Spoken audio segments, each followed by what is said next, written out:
Welcome to the Explainer. All right, today we're digging into something pretty wild. It's a formal complaint filed with the Department of Justice by a tech expert and federal informant. He claims there's a conspiracy inside the Texas judicial system to silence him. And get this, he's published the entire accusation as a book for the whole world to see.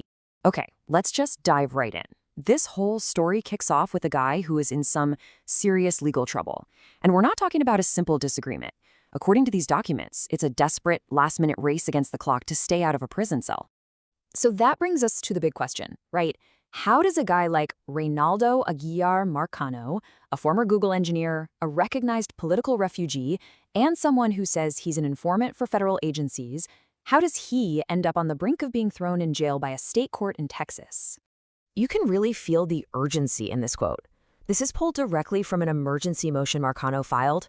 He's basically pleading with the U.S. Court of Appeals for help because he believes a hearing set for January 22nd, and yes, you heard that right, the document says 2026, is a setup to have him found in contempt and locked up. And here's the twist.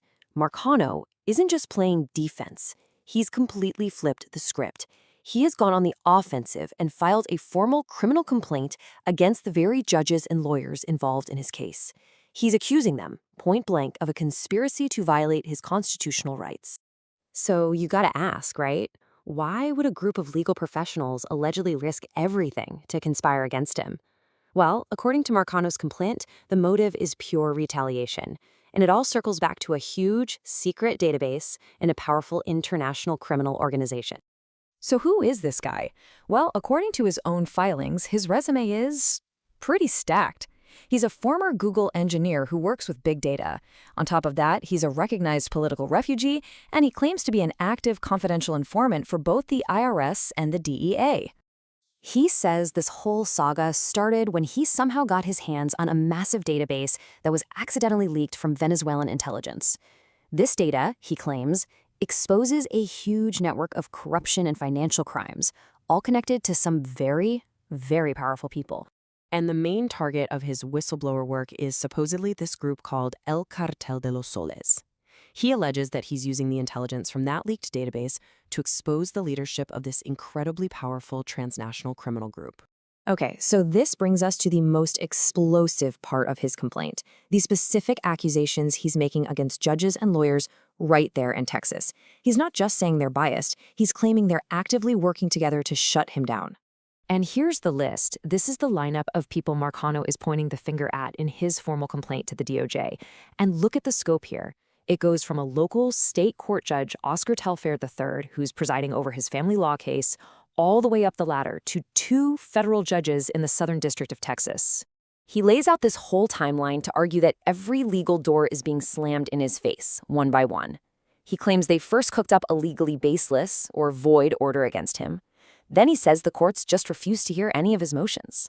And then, and this is a huge deal, a federal judge took the highly unusual step of just wiping his entire case from the record. Poof, gone, all of it, he claims, is to railroad him into that January hearing or he's convinced he'll be put in jail. So what do you do when you feel like the entire system is blocked? When you literally can't get a hearing on your claims? Well, Marcano took a step that is pretty out there. He decided to make his entire legal battle public.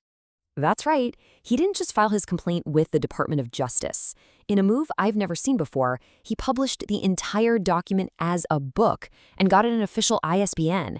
He calls it his unalterable record, basically a public insurance policy against what he says are ongoing threats to his life and his freedom. And he's not just making vague claims here. The complaint is very specific, citing federal criminal statutes. He's alleging a conspiracy against his rights, a deprivation of those rights under the authority of their office, and maybe most critically, that they are engaging in witness intimidation as retaliation for his work as an informant. So when you boil it all down, what's the big takeaway from this really dense and dramatic legal document? Well, beyond his own personal situation, the complaint is framed as something much, much bigger. He's incredibly clear about his motive for going public. He says right here that publishing this complaint is an act of profound public disclosure. He wants his own personal nightmare to serve as a stark warning to everyone about what he sees as the fragility of the rule of law.